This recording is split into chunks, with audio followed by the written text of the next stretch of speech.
I didn't want to take it here there, but damn it, I don't care. You know. I know you don't care, man.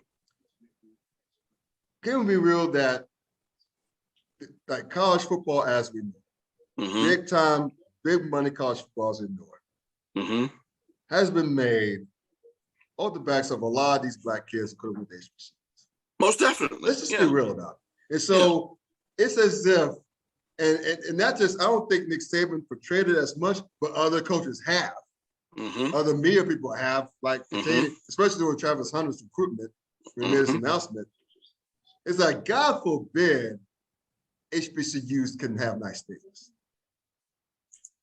God forbid they consider them as a place of education, which I would put anyone's HBCU diploma against anyone these PWIs.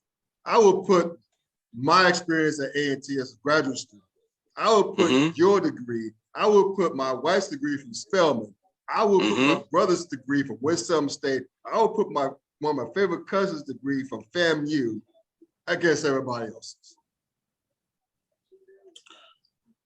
So, I mean, God forbid we could offer these kids this thing. And one more thing before I get off my little soapbox here.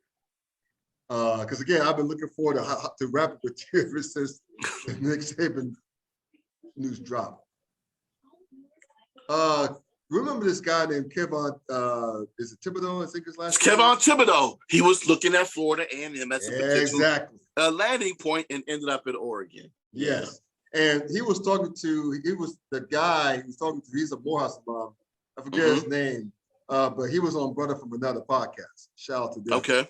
But he basically said, was it God, it's not Riddick. What is his name? Yeah, let me look him up because I got the damn, hold on for a second. I'm on YouTube now. I'm going to Brother to Peacock's Brother from Another. Okay, I'm going there and the videos.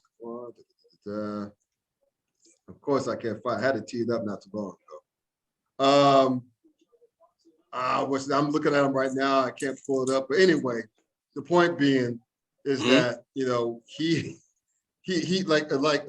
talked to him, and he basically said that Kevon said that and he came out and just unsolicitedly said this.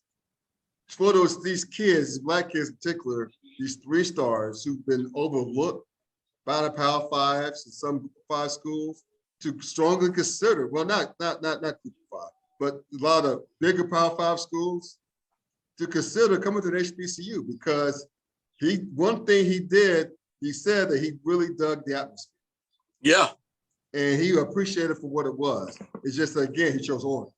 Of course. Now, let me guess. Was the gentleman's name Justin Tinsley? No, it's not him. It wasn't Justin Tinsley? Okay. I can't find his name anywhere, but anyway. But if you were to see him on Brother from Another podcast, you would say, "Oh, okay." Gotcha. So yeah. But yeah. So I found that. So again, Brandon Marshall said this on IMF a year or two ago, when more of these kids were considering HBCU, starting to consider HBCU, the Don Maker's brothers, like we chose Howard. He said then he's going to predict the shift because, and now of course with things that happened under Trump's presidency, with all the chaos, especially with this pertained to George Floyd's murder, more and more kids are coming home. Yeah, but I will say this though, right? Our little scrap up on Twitter aside, one of the things that I did agree with Bomani Jones was that I don't see this as being a long-standing situation where these top-tier athletes in droves are going to start coming to HBCUs. And I truly believe that the NIL will be one of those factors that slows that down a little bit more. Right. But even still, it goes back to that point.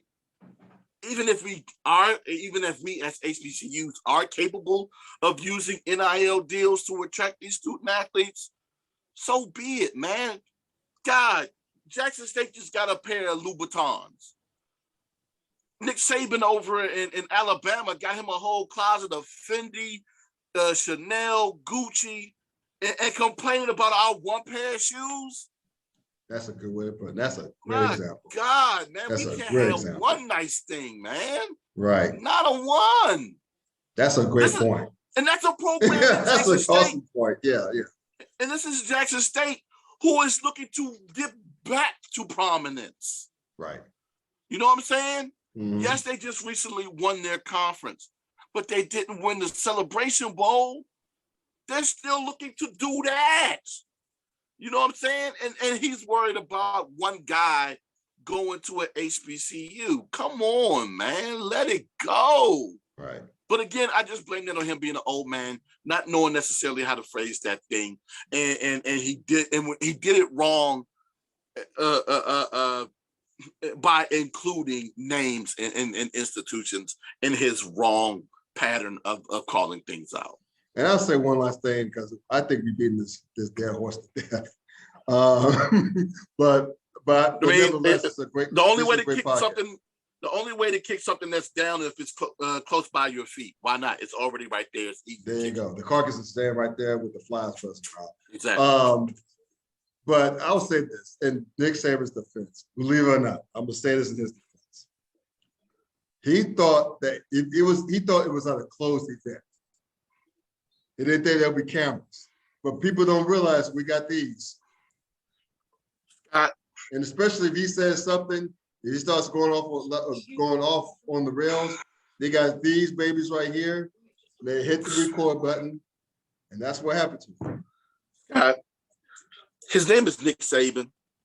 Right. Does he believe that anything he says and or does in public is going to be closed, especially if you're not asking for recording devices to be taken away?